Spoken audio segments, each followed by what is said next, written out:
तो बच्चों हमने नेक्स्ट चैप्टर शुरू करना है respiration in plants. Respiration in plants.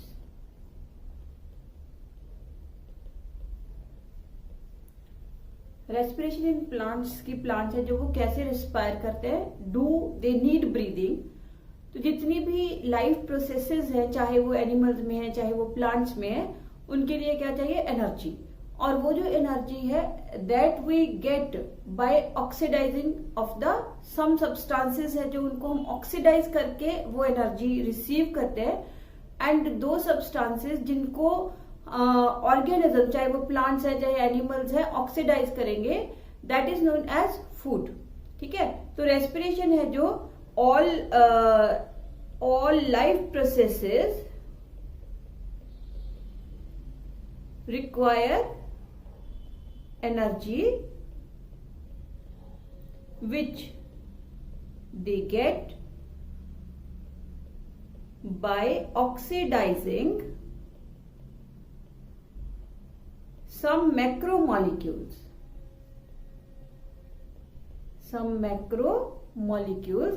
And these macromolecules are called food. इन्हीं मैक्रोमोलिक्यूल्स को हमने फूड बोला।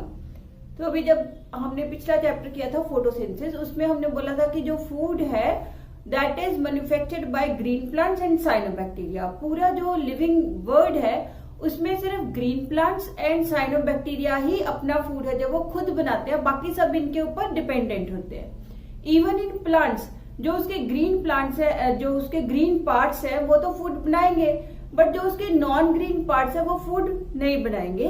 तो वो फूड है जो ट्रांसफर होता है, पहले तो प्लांट में ट्रांसफर होगा from green to non green parts, and फिर वो ट्रांसफर होता है from green plants to animals जो अपना फूड है जो वो नहीं बना सकते। और फिर वो फूड है जो वो ऑक्सीडाइज होएगा, ऑक्सीडाइज होके वो एनर्जी है जो रिलीज करता है। तो ये जो फूड है, फूड कैन बी मेड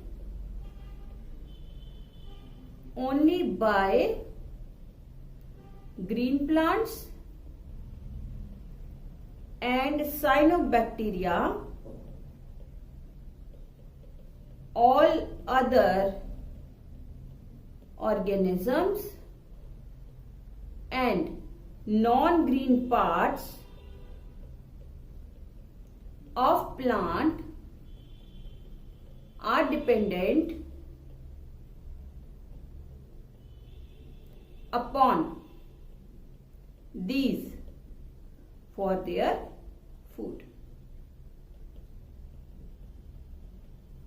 ठीक है, तो ये जो ऑक्सीडेशन होगी फूड की to provide energy for the life processes, that is known as the cellular respiration. इसको हम सेलुलर रेस्पिरेशन भी बोल देते हैं।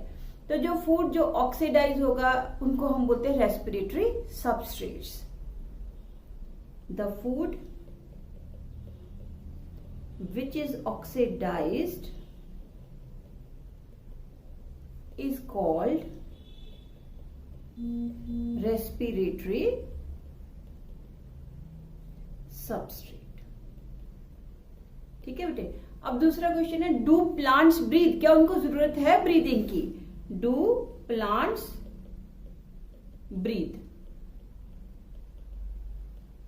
हालांकि बेटे जो प्लांट्स है वो ऑक्सीजन रिलीज करते हैं ड्यूरिंग फोटोसिंथेसिस, बट जब उन्होंने ब्रीदिंग करनी है तो वो जो ऑक्सीजन है दैट इज रिक्वायर्ड। तो जो प्लांट्स है उनके लिए ब्रीदिंग जरूरी है, उनके लिए भी, क्योंकि लाइफ प्रोसेसेस है जो सेलुलर एक्टिविटीज है जो वो तो प्लांट्स में भी चलनी है, और उन सारी सेलुलर एक्टिविटीज के लिए क्या चाहिए, एनर्जी। और वो एनर्जी कहाँ से मिलेगी? By oxidation of food. तो इसलिए प्लांट्स है जो they also breathe, but plants के पास well developed respiratory organs, respiratory system है जो वो नहीं होता। जैसे हमने ह्यूमन बींग्स में किया था breathing and exchange of gases, पूरा एक हमारे अंदर सिस्टम है ब्रीदिंग के लिए, एक्सचेंज ऑफ गैसेस के लिए, बट जो प्लांट्स है उनके पास breathing and exchange of gases के लिए वेल डेवलप्ड ऐसे कोई रेस्पिरेटरी सिस्टम प्रेजेंट नहीं होता। क्यों नहीं होता? इसका भी एक रीजन है, बहुत सारे रीजन है क्यों नहीं होता। क्योंकि प्लांट्स है जो नो बेटे उनके ऊपर स्टोमेटा होते हैं, लेंटिसेल्स होते हैं, तो वो जो स्टोमेटा एंड लेंटिसेल्स है उनके थ्रू वो एक्सचेंज ऑफ गैसेस सफिशिएंटली करते रहते हैं।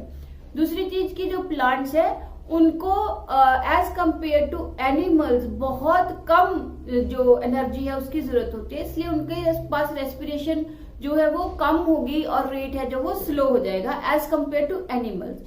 तीसरा है जो प्लांट्स के अंदर बिल्कुल जो सेंटर वाला पार्ट होता है, जैसे हम स्टेम काट ले, हमने एनाटॉमी में किया था कि बिल्कुल जो सेंटर वाला पार्ट है वो उनका डेड सेल से भरा होता है, और पेरेन्काइमा है जो वो लूजली प्लेस्ड होते हैं, इंटरसेलुलर स्पेसेस प्रेजेंट होती है जिसके थ्रू डिफ्यूजन ऑफ गैसेस है जो वो इजीली हो सकता है। इसलिए जो प्लांट्स हैं उनके पास वेल डेवलप्ड रेस्पिरेटरी सिस्टम है जो उसके होने की कोई जरूरत नहीं है। तो do plants breathe? Yes, plants do breathe. Plants breathe because they also require energy for their life processes, but they do not have well developed respiratory system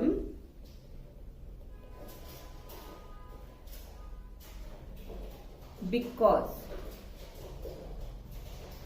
क्यों नहीं है? First, their requirement of energy is very low, so their respiratory rate is very low.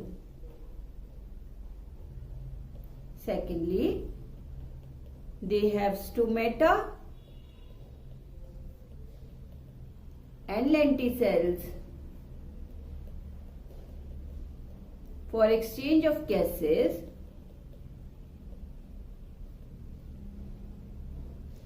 Third, central part of stems is dead, so no respiration required there. Respiration is required there. Then parenchyma cells are loosely placed. Parenchyma cells are loosely arranged so that gaseous exchange can occur properly.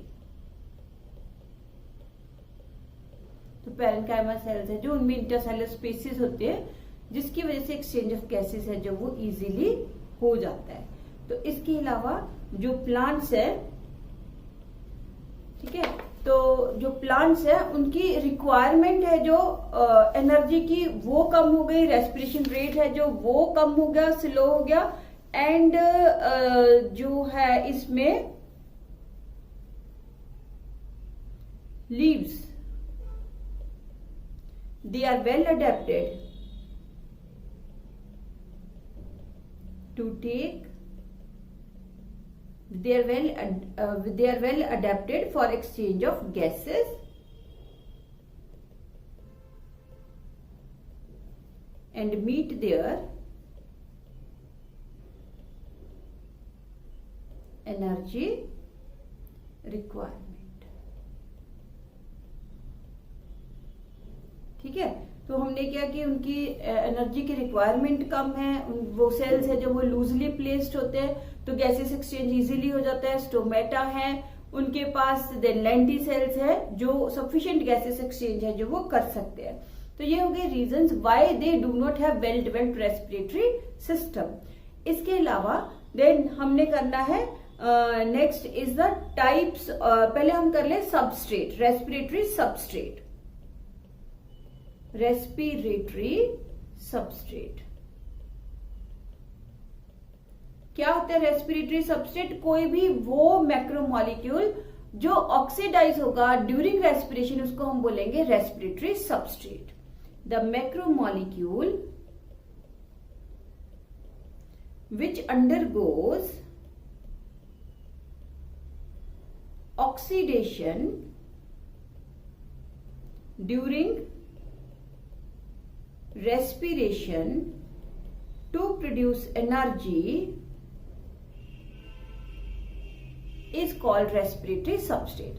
तो respiratory substrates हैं जो वो तीन होते हैं। एक होते हैं कार्बोहाइड्रेट्स, दूसरे होते हैं फैट्स, ठीक है, और तीसरे होते हैं प्रोटीन्स।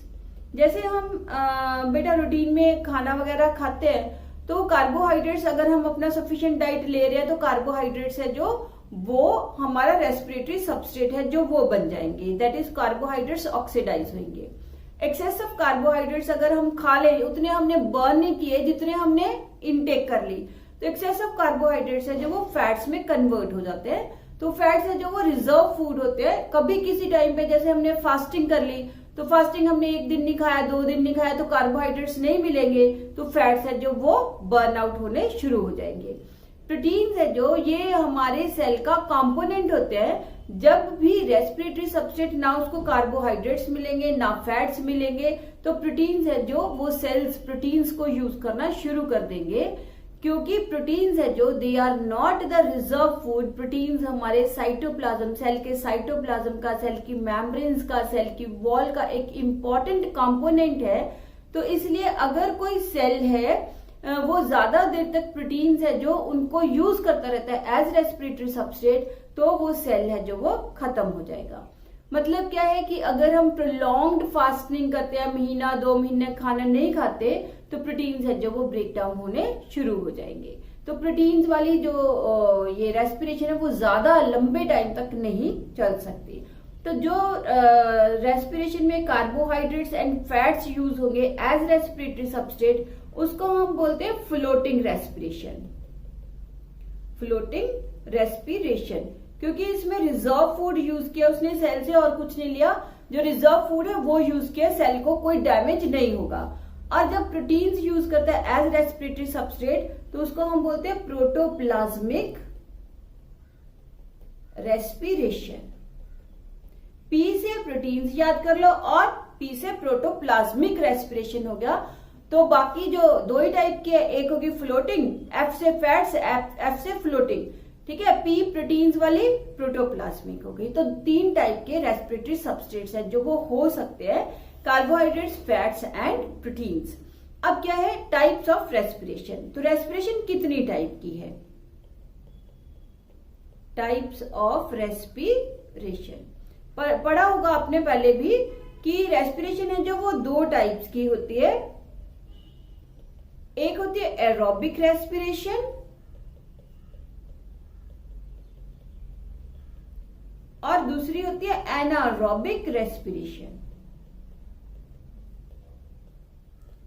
क्या फर्क है aerobic respiration and anaerobic respiration में?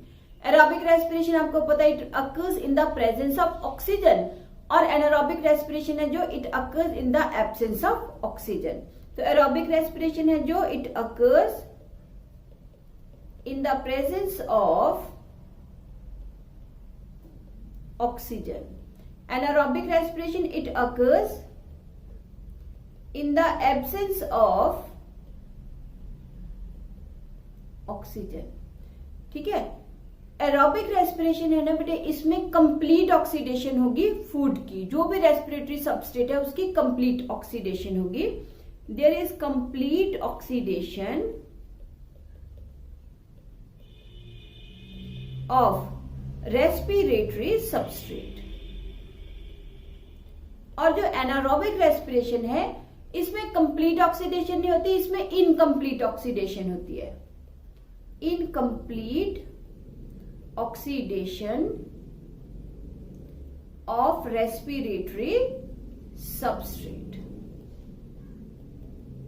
क्योंकि बेटे जो ये एरोबिक रेस्पिरेशन है उसमें कंप्लीट ऑक्सीडेशन हो गई, तो इसलिए इसमें एनर्जी ज्यादा बनेगी, उसमें कंप्लीट ऑक्सीडेशन ही नहीं हुई तो एनर्जी कम प्रोड्यूस होगी। मोर एनर्जी इज प्रोड्यूस्ड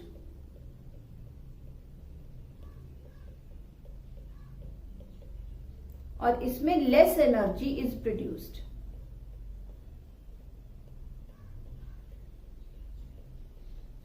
जो एरोबिक रेस्पिरेशन है इसका एंड प्रोडक्ट होता है carbon dioxide and water. And product is always carbon dioxide and water plus energy, जो बड़ी हाई अमाउंट की होगी। और जो एनारोबिक रेस्पिरेशन है इसमें एंड प्रोडक्ट में इनऑर्गेनिक कंपाउंड नहीं बनेंगे, जैसे इसमें carbon dioxide and water inorganic compound हम इनको बोलते हैं वो बन गए, इसमें इनऑर्गेनिक कंपाउंड नहीं बनेंगे, इसमें ऑर्गेनिक से ऑर्गेनिक कंपाउंड ही बनेगा क्योंकि यहाँ पे कंप्लीट ऑक्सीडेशन नहीं हुई है। एंड प्रोडक्ट इज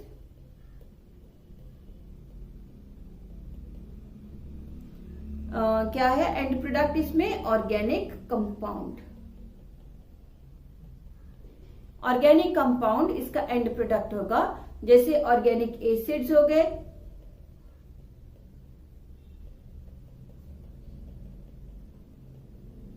एसिटाल्डिहाइड हो गया, देन जो है लैक्टिक एसिड की फर्मेंटेशन होती है तो इसमें इथेनॉल वगैरह है जो वो बन गए ऑर्गेनिक एसिड्स में, जैसे इथेनॉल हो गया ना। तो एंड प्रोडक्ट है जो वो ऑर्गेनिक कंपाउंड बनेगा, इनऑर्गेनिक नहीं बनेगा। एज रिजल्ट कम एनर्जी रिलीज होगी, इस फेज में ज्यादा एनर्जी है जो वो रिलीज होगी। तो दो टाइप की रेस्पिरेशन है जो वो हमने पूरे चैप्टर में करनी है, एक हो गई एनारोबिक रेस्पिरेशन और एक हो गई एरोबिक रेस्पिरेशन। तो एरोबिक रेस्पिरेशन है या टोटल हम बोले कि रेस्पिरेशन है जो इसमें बेटे क्या हुआ, ऑक्सीडेशन हुई फूड की। जब हम फोटोसिंथेसिस करते थे तो हम जैसे एरोबिक रेस्पिरेशन है तो एरोबिक रेस्पिरेशन में हमने लिखा there is complete oxidation of food. तो फूड क्या है? ग्लूकोज, कार्बोहाइड्रेट्स, ये in the presence of oxygen, ठीक है, एंड सेवरल एंजाइम्स, ये कन्वर्ट हो गया into 6 carbon dioxide plus 6 water plus 686 kilo calories of energy. ठीक है, तो यहां पे क्या हुआ देखो कि हमने पिछले चैप्टर में जब फोटोसिंथेसिस किया था तो हमने बोला था कार्बन डाइऑक्साइड एंड वाटर मिलके फूड बना रहे हैं। अब ये फूड है जो वो, तो बोला था हमने फोटोसिंथेसिस में कि कार्बन डाइऑक्साइड क्या हुई है, रिड्यूस हुई है। यहाँ पे अब ये जो फूड है, ये जो ग्लूकोज है, ये जो ग्लूकोज है ना, ये क्या हुआ है, ऑक्सीडाइज हुआ है, जिसकी वजह से क्या रिलीज हुई, एनर्जी है जो उसकी रिलीज हुआ, तो इसको हम बोलते हैं दिस इज रेस्पिरेशन। तो ग्लूकोज है जो अगर कंप्लीटली ऑक्सीडाइज हो गया तो वो एरोबिक रेस्पिरेशन बन गई, और अगर वो इनकम्प्लीटली ऑक्सीडाइज हुआ तो वो क्या हो गई, एनारोबिक रेस्पिरेशन हो गई। तो ये हमने बेटे थोड़ा वो जस्ट एक इंट्रोडक्शन की चैप्टर की प्लांट रेस्पिरेशन की। नेक्स्ट लेक्चर में हम शुरू करेंगे एरोबिक रेस्पिरेशन। ठीक है, तो एक बार फिर सुन लो, हमने अभी ज्यादा कुछ नहीं किया, सिर्फ एक रेस्पिरेशन की हमने डेफिनेशन दी है। क्या दिया है कि रेस्पिरेशन है जो सब में होती है, प्लांट्स में भी, एनिमल्स में भी, क्योंकि प्लांट्स भी लिविंग थिंग्स हैं, बट प्लांट्स है जो उनके पास कोई well developed respiratory system, breathing system नहीं होता, क्योंकि उसको इतनी जरूरत नहीं होती। उनके सेल्स है जो वो लूजली स्पेस्ड होते हैं, एक्सचेंज ऑफ गैसेस इजीली होता रहता है, और हर एक सेल है जो वो अपने कार्बन डाइऑक्साइड ऑक्सीजन लेने में कैपेबल होता है और कार्बन डाइऑक्साइड को रिलीज करने में कैपेबल होता है, इसलिए उनके पास वेल डेवलप्ड ये रेस्पिरेटरी सिस्टम नहीं होंगे। रेस्पिरेटरी सबस्ट्रेट हो गया वो फूड जो ऑक्सीडाइज होगा ड्यूरिंग रेस्पिरेशन, और रेस्पिरेशन की टाइप्स में दो टाइप की रेस्पिरेशन हो गई, एक हो गई एरोबिक और दूसरी हो गई एनारोबिक। ठीक है, तो नेक्स्ट लेक्चर में हम शुरू करेंगे एरोबिक रेस्पिरेशन।